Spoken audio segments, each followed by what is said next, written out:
My name is Cheryl Wakerhauser. I'm the owner of Pix Patisserie, and today we're going to make a little cake called la framboise. We have 3 whole eggs, and then we're going to use 1 egg yolk. And the easiest way to separate your egg yolks and your whites is just use your fingers. This is our almond paste, and if you see, it's kind of tough. So we're going to put it on our KitchenAid or any other mixer and beat it a little bit to soften it up. And once it starts to soften, I'm going to add my eggs. So here we have our frozen raspberries. We're going to put them in the food processor. It's very important you do this quickly because we just want to break them up into pieces. If you put them in the food processor for too long, they're going to melt and then they just become a mess. Uniform pieces. And now, this is something you can do ahead of time. I'm going to stick them back in the freezer. So now we're going to add our pastry flour. When you add the flour, you're going to add it just to incorporate it. If you want a very delicate cake. So low speed, let it go a little bit. I'm going to turn it off and scrape the bottom of the bowl. We want them frozen because now when I fold them in, I don't want them to be melting into my batter. So really quickly, we just fold until they seem incorporated. This batter is great because you can do the same mix without the raspberries. You can add spices. You could add, let's say, a little bit of rum instead of raspberries. We're going to add a single raspberry in here. You could add pineapple and rum. You could do pistachio paste. So you can really change the flavor. A little bit more raspberry right in the center so that when you bite it, it's just fresh, vibrant flavors in your mouth. We'll do about 8 minutes and we'll turn the pan once. I'm also putting a double pan here just to prevent browning on the bottom. We're gonna make this glaze that we'll put on top of the framboise when they come out of the oven. So I have some powdered sugar, and it's always good to sift your powdered sugar. Just sift it up and dump it in your bowl. So lemon juice, powdered sugar, and just a little bit of cream. It has good acidity from the lemon, and the cream is just to kind of balance that acidity. Very soft.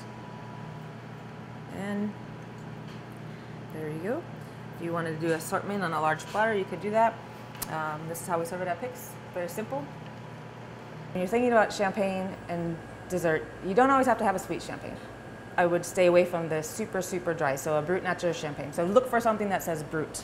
Brut has just a little bit of sugar added at the final bottling, but it's also the flavors in champagne. When you drink a champagne, like a vintage champagne, you get flavors a lot of like toast and brioche and cake, those kind of vanilla, sometimes tropical notes.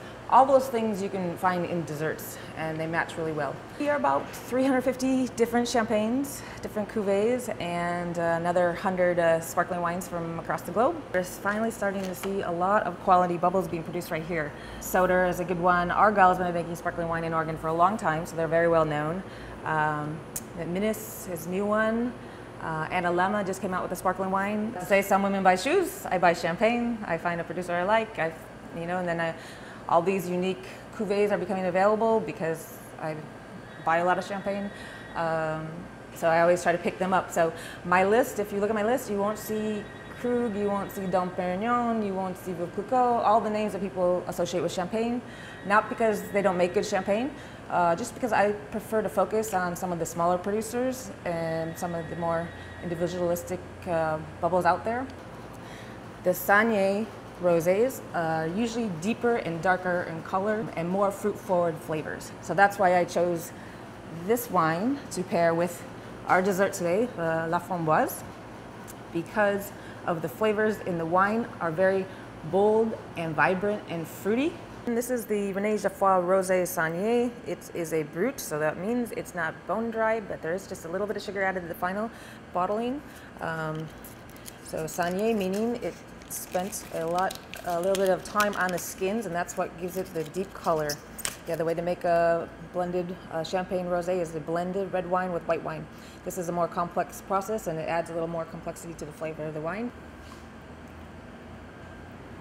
So when you're pairing desserts and wine, you can complement or contrast. So complementing, this one is more of an example of complementing and complementing flavors. So in the cake we have not so much sugar, and we have a raspberry and the bold flavor of the almond paste. And in this wine, you definitely get a lot of fruitiness, raspberries, and maybe some red currants.